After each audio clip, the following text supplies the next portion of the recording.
I've noticed a few things changing around the Drift Australia paddock. New cars, new attractions and a whole bunch of new faces. The 09 Drift Nationals is showcasing no less than 9 rookies to Drift Australia. Most have come through the ranks and learned their craft in the Super Drift feeder category. And from what they've shown here today, it's obvious they aren't here to make up the numbers. Leading the charge for the rookies is reigning Super Drift champ Josh Coote. With a win under his belt already and a car that wouldn't look out of place on the world stage, the young Queenslander is sure to make some noise in the future. We ended the series just wanting to get top 3, really, that was our goal. We ended all the rounds, everything went to plan and had a couple of wins and ended up on top. It was good. We basically just thought, well, the next thing to do is DA. We sort of had a fair few months to overhaul the car, get it up to the level, and we're hoping for, well, just to do our best, really. We don't really know what to expect yet. It's a 93 Nissan 180SX. It's still got the SR20 in there. It's been stroked and bored to 2.2. It's making 410 horse at the wheels at the moment, which is a nice amount out of an SR.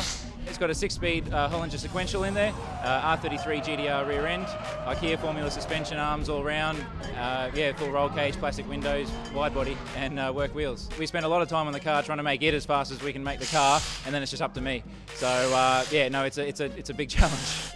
Another driver showing plenty of early potential is Tasmanian Benny Purtell. Since winning his debut round in Super Drift, Purtell has been turning heads on the local Tassie scene ever since. Having his roots firmly planted in the motorsport world, Purtell has been gifted with a natural driving ability and is emerging as a real talent.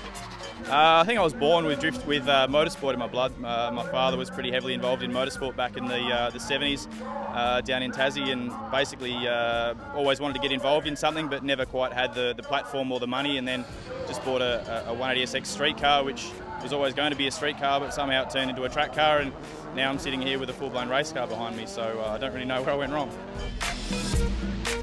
The car I bought in October last year is a rolling shell and stripped it down, and as custom, put a full weld-in roll cage and spot welding and a few other bits and pieces, and had a fully built engine by Nick at GT Garage, and the car's making really good power, and I'm not really too worried about the difference in straight line speed. I think the car's pretty darn quick, so it's just more about when the corners arrive and braking and getting the right line. Whilst a lot of hype is surrounding the newcomers, the old heads of the series are being forced to stand up and take notice. It's a bit daunting sometimes with the quality of the drive, and you look from the sideline, and these guys that you've seen drive a few times are now up there, and the speed line and angle is matching. Like, you know, everyone's starting to get to the similar level, so it makes a better spectator. You know, for the crowd, it's a lot better for the crowd, and it's a lot harder for us drivers. But I mean, flip side, we really got to pull our fingers out and try even harder.